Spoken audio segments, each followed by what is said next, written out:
Ready to go. I know I need to get. So, hey. Just say, did you go down?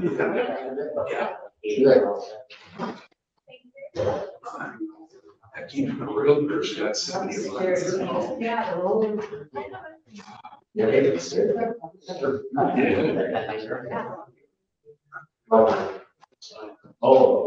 Go on the road, Harry. Children. Let's start out with the flag salute.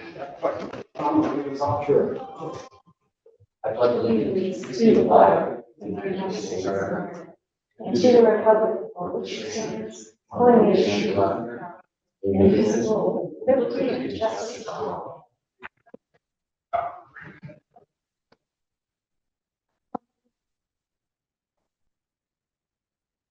Superintendent informant, we do have a quorum. So again, we'll say hello to, who is it, Mike and Gail? Hello. Hey, everybody. They have, number 2, recognition of visitors. Yes, she's officially a visitor now, Yeah. so Anita Cox. And then our general counsel, Peter. Will you be presenting anything? Checks. She's our general counsel. She's watching the board today. Executive session. Okay, that gets us to adjustments to the agenda. I believe there's one. Yep, just one, we'd like to add a recognition tonight. Okay, awards, recognition, and correspondence. Okay, awkwardly. That was topic. Stuff. I'll invite Anita over. Yes. So we'd like to thank you for your, I think, 12 years of service on our board. And share with you this plaque in recognition of all the wonderful work you did with us. And we're just very deeply grateful for your service to our kids. Well, you ever need me. Budget time. Thank you. Thank you, Anita. Thank you, Anita. That was Gail. Talking to you. That was Gail saying. Thank you, congratulations. Gail. Thank you, Mike. Thank you. Wish you guys the best, and I appreciated working with the board. I really did. It became family, and so, yeah, 12 years.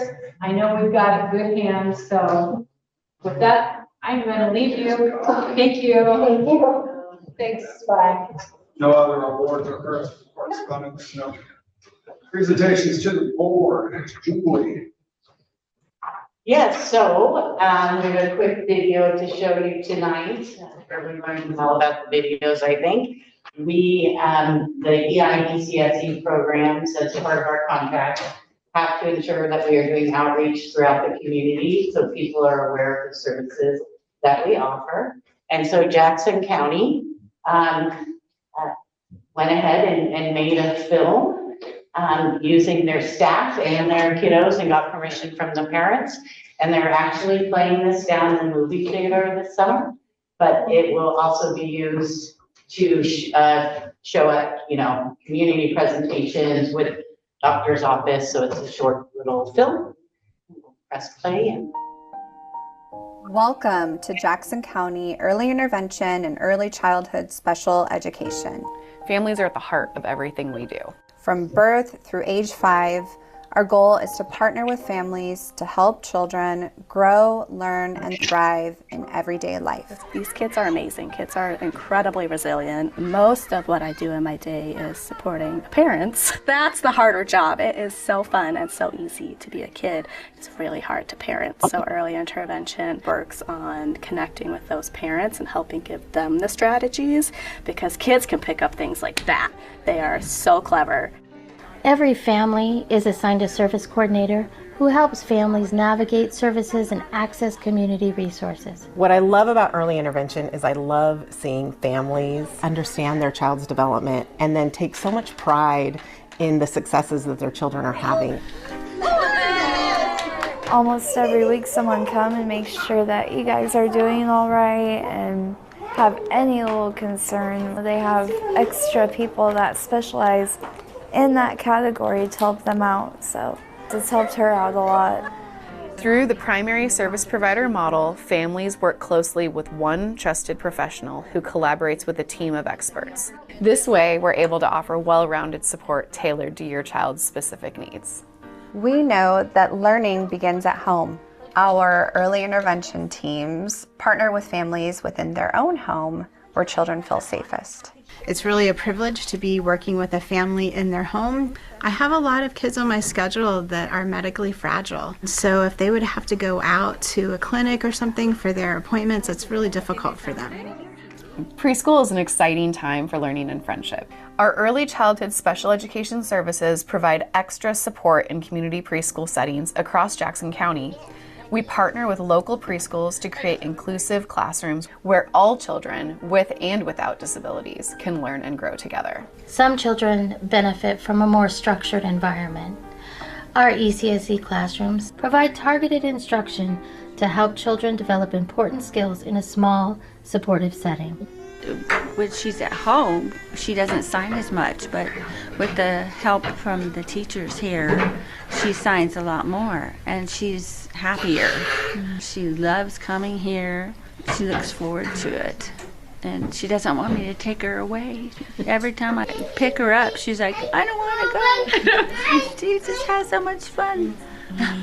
When a family comes to you and says, they said mama, or they were able to tell me what they wanted, or oh my gosh, I was able to go to the grocery store without a meltdown, which is huge. Our commitment is to provide high quality services and a customer focused approach so that each family and child feels supported and valued.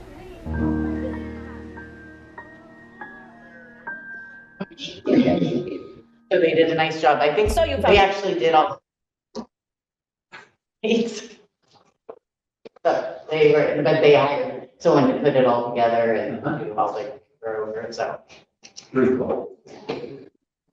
Tom has something he'd like to say. Just nothing real personal, but I want to let everybody know that my substitute teacher's license today, so I'm going to be teaching do some substitute teaching, so. Very excited nice. about that. Where are you gonna be? Yeah. No, any place that they want to. Don't agree to that. Okay. We are consent agenda, pretty small. Would anyone like to make that? I'll move that we accept the consent agenda as written. Barbie's in the meeting now as well. Just want to let you know. I'll second that. We have a motion and a second. Any further discussion? Hearing none, I'll call for a voice vote. All those in favor say aye. Aye. You there, Gail? Yeah, I said aye. Okay. All right. Motion passes. And I always like it when I recognize somebody's name on the new hire. Somebody I worked with in construction 30 years ago, that kid probably got hired on. We didn't think he'd make it through school. Okay, superintendent's report, and we can take over. Well, good evening, everybody. It's a pleasure to be with you. August is the month of intention settings. I think what we've been doing a lot over the last few weeks. I met with the superintendents. We had our retreat where we identified math and attendance as regional focus areas for support and collective impact. We hosted our Oregon Instructional Leadership Conference last week, and we had well over 50 administrators from throughout the Douglas ESD region together. I couldn't walk, I think, 5 feet without receiving a compliment, so those compliments go to the Ed Services team. Our Ed Services next week, and we'll be focusing on service as part of our strategic design focus. It's been fun. I've been putting together my piece of the presentation and sharing the accomplishments of year one of our strategic design, and looking back and going, oh yeah, we did a lot of things last year. And then also projecting forward, what we plan to do in the year to come. So I'll probably bring a bit and piece of that to you guys next month with our SUPS report. We are also planning we've been talking about our mental health, federal mental health, school-based mental health grant. We received notice that it is being discontinued. And so we've been working on the Now What plan. And so we will hopefully be releasing an RFQ to recruit local providers to be a part of providing that service, mental health providers to be providing those upper levels of service in our community. So that should be going out hopefully next month. And we'll continue to work on the ESD focus will be more on what we call universal services, so things all kids need. So if your foundation is working and strong, then less kids move up the triangle. So our districts have lots of wonderful plans, implement really great strategies for that, and our role will be helping them to continue to enhance that. Last year, as part of our strategic design, we started a pilot with the cabinet of Douglas ESD meeting with districts leadership teams. And so our 2 districts that we started that this year, we've got our meeting set, and then we'll begin to recruit more districts into that. And I'm excited because we're just going to start by saying, here's the people that work for Douglas ESD that are going to be in your district, and here's what they'll be doing. So, and I'll leave it at that. They're not here, but I'd like to thank the Ford Family Foundation for continuing to support us. Yes. To the tune of $250,000 this month. Okay. The nice thing is they provide us a lot of other resources and support besides money, and you don't see that at their foundation. So it's very helpful. So, Annalisa, can you talk about how the mental health services are being funded? How does that work? Sure. So right now, we have 13 interns, and they're funded through a grant. And that grant ends December 30th, 2025.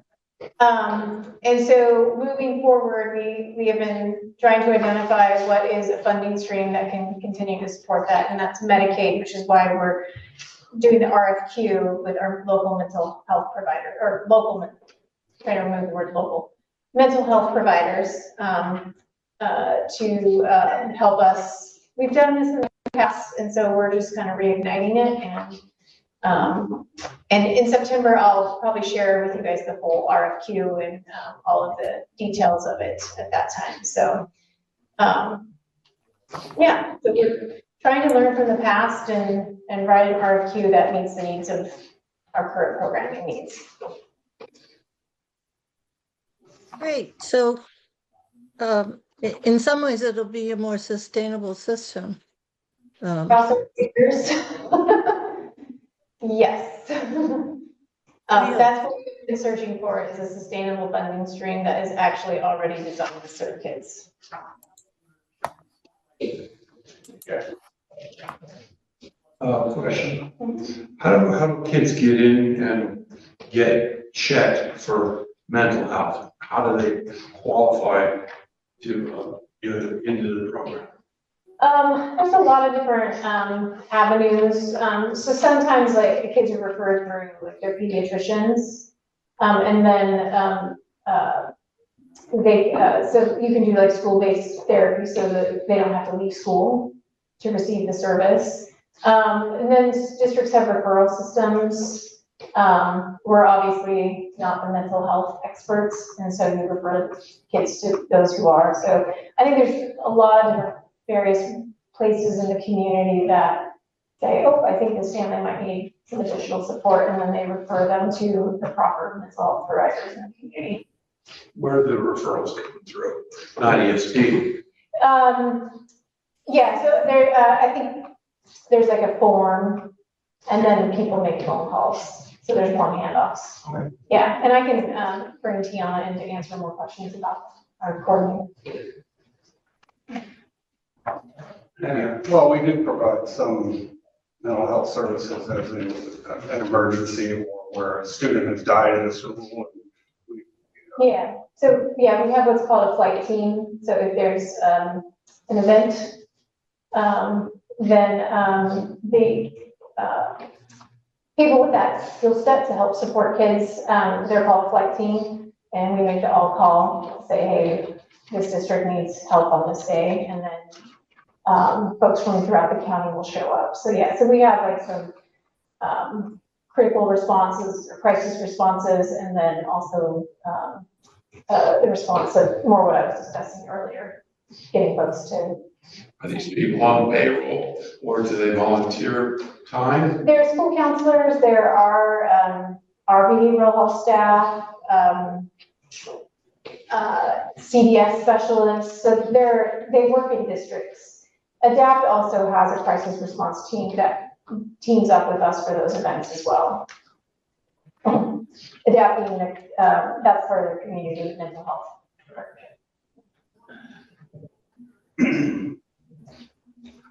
Okay. Any other comments or questions? No. Okay. Let's see. That was early learning report. Well, we're about to get that right now. You're about to get that right now. Right now. So, like Annalisa said, the summers are a little slower in the early morning. So we do a lot of planning as we get ready to what's gonna come for the next year. We did do, with the help of Veronica at our Green Early Learning Center, we are improving the playground. It has been flooding and then the kids can't play. So, Veronica's been helping us get that, and I know it's underway and maybe it's done by today, I don't know. We did receive a donation from Ninth River, which was nice. So one of our coordinators knew someone there and asked for some donation, so that was nice. And then you saw the video, and then Jillian Westenberg, our South Central Early Learning Hub Director, was appointed to the Early Learning Council's State Home Visiting System Committee. So that's all about home visiting, that, in early learning across the state. So that's exciting. And then I just gave some focuses for what everybody's kind of moving into for at least the next quarter or 6 months. And one thing I wanted to highlight is the last one, Every Child Belongs. It's the last thing listed there. There's legislation change that childcare providers, even home-based childcare providers, can know starting January 2026 cannot expel a student because of behavior. And so the state has implemented Every Child Belongs, and we went through the planning grant, and because we took that on, we went out to the community for 3 counties to see where we would have that work done to really support providers in their programs when they do have a child who's disrupting in the classroom. So it's focused on the provider, not the child. And then based on the committee we pulled together, they did select the Douglas VSD as the best fit to have that. And so we are now ready to implement. Luckily in Douglas County through the Ford Family Foundation, we have had this program and kind of been the pilot of it. So we have someone who had been part of the behavioral health team on the K-12 side who was focused on the 0 to 5-year-olds. So we're excited to have that work begin to happen. In addition to the person who's going to be out there supporting the providers, we're doing a lot of focus around a summit for providers to come to and get some behavioral health supports and tools and type of things.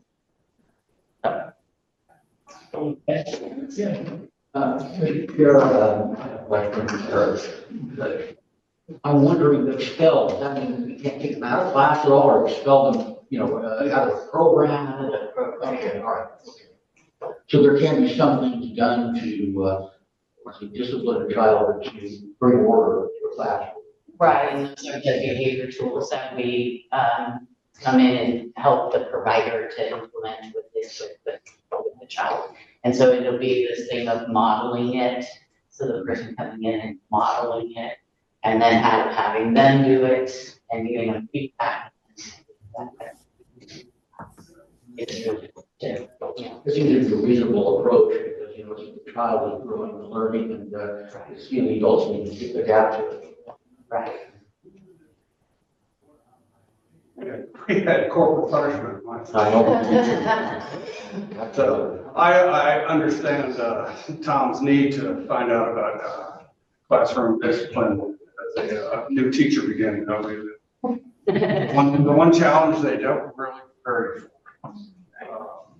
These are for the little ones. Yeah. You'll find. Less reasoning skills, right? So. Oh, are most of the providers that you're talking about supporting private preschools and private providers? Yes, it's people who are in their home giving care, the private centers. That's the focus of Every Child Belong, because in other publicly funded programs, there's already supports for them. This group has not had that support to this degree. Good. Any other questions for Julie?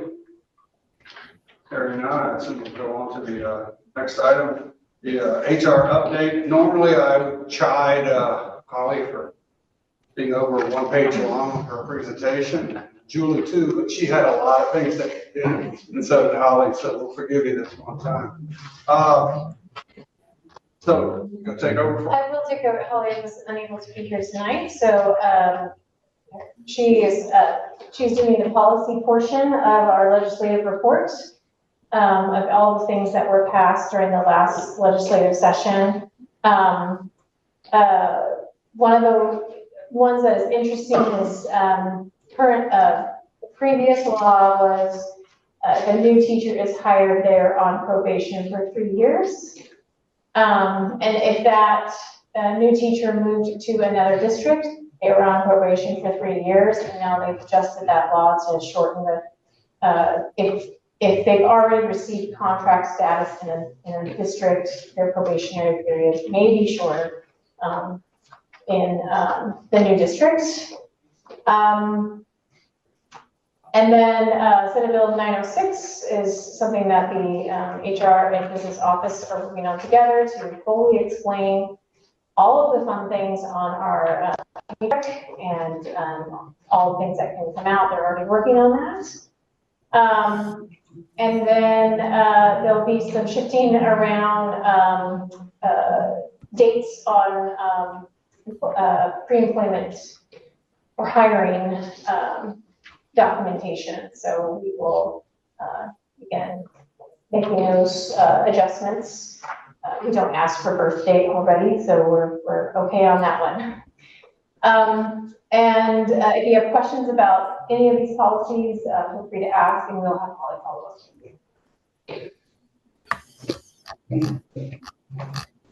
Any questions about HR? Yes, staff handbook for new hires. Would be any chance of that one of them be available to us? Yes, if they were, they had it ready, and then you can see the list of things out, and so they need to update the handbook, so you'll see it in as an informational item. I think we'll do informational. We'll do a first reading and adoption in September. So we'll get that out to you. But the joy of coming off of the legislative session is this is different. This is different. We got to make sure it's all up to date. Richard, we don't have Holly here. This is heavy time for HR, the hiring season right before school. You probably normally you may have not even met her yet. I have. Okay. It's like April for CPRs. I mean, CPAs. Okay. Moving on. We have Fiscal overview. Dennis. Good evening, board. Not a lot to report, just the financial attachments are 24-25.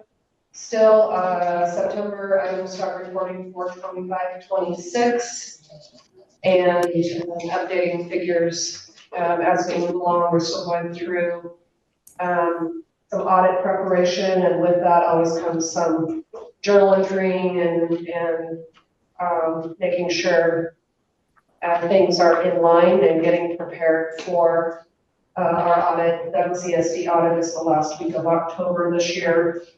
So lots of pre-planning going along. A big piece of that always is grant closure. And so all of our grants have been claimed for 24-25. And the money is starting to come in for those claims. So that has been wonderful news. Some exciting news. Actually, while I was at summer conference, I was notified that we got our first installment of the 25-26 EI program. So our initial $1 million.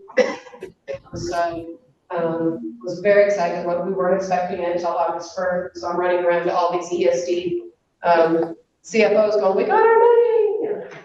And so that was pretty exciting. And this week, we actually got our fourth quarter EIECSE 5 million-ish in. And so but remembering, I am quickly reminded that a great deal of that money goes out to the counties, Josephine, Klamath, and Lake. So that is not all ours, but it is very wonderful to have that. And again, I want to thank Emily for her time with the ESC superintendents that were involved with making that initial payment happen. So basically what the first quarter of 25-26, we've like already gotten that money. And then we won't claim again until after the second quarter, so January. But much better news than the last couple of falls. A little bit nervous. Richard, and just for context, in the past, we weren't paid on that contract till January. So if it happened as it has, we wouldn't have gotten funding until January 2026. So you were floating things. Yes. So this is a wonderful thing for our organization. So just so you have context as to why this is a big deal. Yeah. So very excited about that. Business office is just busy with 24-25 activity is slowing down, so that's always a positive thing. And 25-26 has ramped up. It's been great to hear the buzz in the hallways and just seeing people being excited about being back and doing great and wonderful things. So nothing really exciting about financial reports to give you. Want to retain any questions? So if we say this is, we're in the good old days now, compared to sometime yes. past 20 years. Yes, a little bit. I'm excited. You know, the interest rate is still up there, and so we will actually be making interest on some money that we haven't the last 2 years. So, yeah, I just am very pleased, and I know it just wasn't us. This was a statewide thing. It wasn't just CSC. It was all the ESDs that have the EICSC regional funds. So. Well, I remember when the superintendent down in Tri-City down there came in and yelled at us because his school district was losing $800,000 a year in their budget from the state. Somehow we had something to do with that. Living high on the hog over our old Safeway building. Yeah, Yeah. No, we're good. We're gonna do great, wonderful things, and I'm excited for the new year. Fund 205 and 207. What separates those two? 207 is our regional EIECSE money. It's kind of a cast, that's where the money comes in, that then turns around and goes out to the counties. So when we get the contract and we determine of the full regional contract, we're going to determine how much is going to Josephine, Klamath, and Lake. And so that money is run through Fund 207 and then runs out to the counties.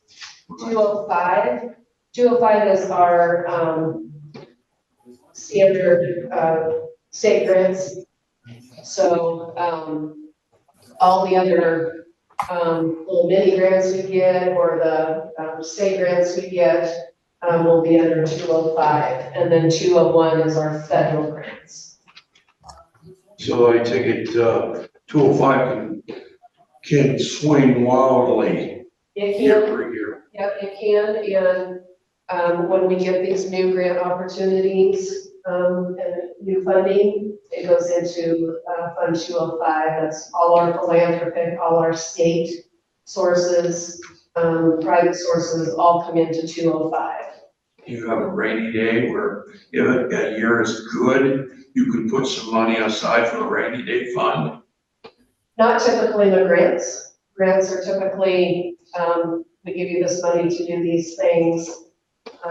Most of all of them start in the annual report. How did you spend your money? Most of the grants, many of the grants are reimbursable. So we spend the money, turn in a reimbursement and get reimbursed. Some of the grants are, this is how much we're going to give each quarter, and then we short it at the end of the year or the end of the biennium. The majority of our funding has an end date of June 30th for spending. There's our general funds we can carry forward, but most everything else is done in the 30th of June.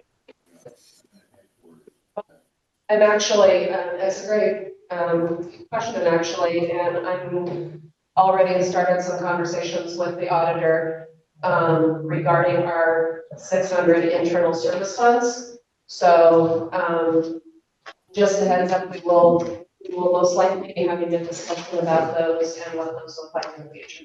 So I see changes in the future with those.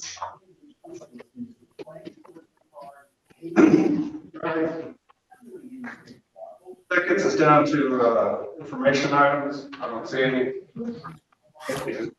This is really good. Oh, I'm sorry. That's all right. We're now up to our section on executive session items. We held here in this room according to ORS 192.660 parentheses 2 parentheses close parentheses H parentheses close. That's easy thing to read. And we're going to consult with. We'll wait for the room to clear and for Monica to talk. Thank you. 66602H to be adjourned. We'll move into regular session at this time. And we're up to action item 13. Yep, so this would just, this is just me seeking authorization if litigation appeared that makes sense for us, that I can take steps to engage in that. So we need to authorize you to be able to make a decision. I have a proposed motion. Would you like me to read it? You have it there? Okay. It's in the. Is it in there? Oh, no, sorry. So the recommended motion is the board authorizes the superintendent to initiate or engage in any necessary or prudent legal action, including litigation related to the school-based mental health grant in order to protect the interests of the Education Service District and ensure compliance with grant requirements. I would move that we discuss that action item. We have a motion. Do I hear a second? I'll second it. Okay. Any further conversation or questions? No. I'm in Hearing support none, of we'll go her. ahead with the voice vote. Mike said something. Micah, you got something? No, I was just saying, I think we should support the motion.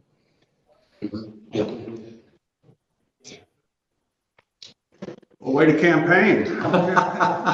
That's it. Yeah. Okay, well, we're gonna vote to pass that, what would we call that? Authorization? Yeah. Authorization. All those in favor say aye. Aye. All opposed? Any opposed? Hearing none. Motion passes unanimously. For the good of the order. For the good of the, bye-bye. For the good of the order is another area in which you could mention. Yes. Yeah, and for the good of the order, I want to say I have got renewed faith in the Roseburg City Police Department, who gave one of my close relatives a DUI 2 weeks ago. While driving my car, he got a DUI. So That wasn't you? not me, nobody, no blood related, but they were driving my car. Well, kudos for them. Okay. Any other? Yeah, I wanted to just give you a report on me and my health. I have finally started recovering in the last 2 months from many medical issues, and this last 2 weeks I started driving again, which I haven't done in a year. Woohoo. But yeah, which is pretty intense. I bet. But I hope to be, I have a meeting at the ESD with Annalicia in the next little bit, and I hope to be at the next board meeting in person. Yay. Which is very Glad to hear exciting. that, Gail. Glad to hear that, yeah. It was, August 15th was the anniversary of, the 1-year anniversary of when I first got sick. Right, So it's been a long haul. Yeah. We're glad you're feeling better. Well, thank you for putting up with, my non-appearance and stuff like that. I did my best, but boy, it was not easy. Well, you are one of those people that lives some distance away, and we respect the fact that it's not just an easy thing to do to just dash into town from where you are. I'll ask Annalicia. Want the chair to recognize you? Chair, oh, sorry. Hit it. Tell us what's up. Calendar or something where you have signups for training or events where the board here could benefit going to in this next year. Yeah, so you will, if you're not already, will be a member of the Oregon School Boards Association, and they provide board training, and they have lots and lots of webinars, so you should get an email from them soon, if not A couple already. postcards. Yeah. Yeah. I think I got a postcard. Yeah, so that's where like general board training is, and then you and I will meet throughout the year, and we'll just share bits of information. So I plan to, at our next meeting, to talk about the local service. Yeah, whereas Zoom is always better and easier, but And as opportunities come, like through OSBA or OAESD or any of those, I always forward that information or bring it to the board meeting as soon as we know that they're out there. yeah, see, you'll be doing me a favor, getting me out of my greenhouse. Yes, There you get me out of town. They have a lot of recorded standard, like public meeting law and policy that you can engage in at any time. Yeah. So we'll get that information to you. Thank you. I also really enjoyed being a part of the strategic planning group. So if you see opportunities where it wouldn't be intrusive or, invasive for a board member to attend some of the actual ESD work. I would love that. Thank you. I'll just say one thing in closing, Richard, I or Veronica can fill you in on how to go to any of the conferences or meetings that are out of town. It shouldn't be a problem. I'll tell you all about, how to get there. Are we still members of the national organization? The National School Boards Association? I don't know. If No, the ESD. AESA, yes. Yes. There's a large AESD meeting somewhere in the United States every year around Japanese Victory Day, VE Day. That's well worth going to. It's the national conference of people who only do ESD business, who only do what we do. The Oregon State School Board Association covers any of the schools that want to be members of it, and the items they talk about sometimes have nothing to do with us, or may even be antithetical to what we're trying to do. So, yeah, everything has been well worth going to. The more help I can do. I did one national meeting in 24 years, so I'm thinking about doing it another one. Okay, does anybody have a motion to adjourn? I so move. I'll second it. Okay, well, they didn't bother. All opposed? Hey, all for? Aye. Aye. Okay. Goodbye, everybody. Goodbye. See you next month.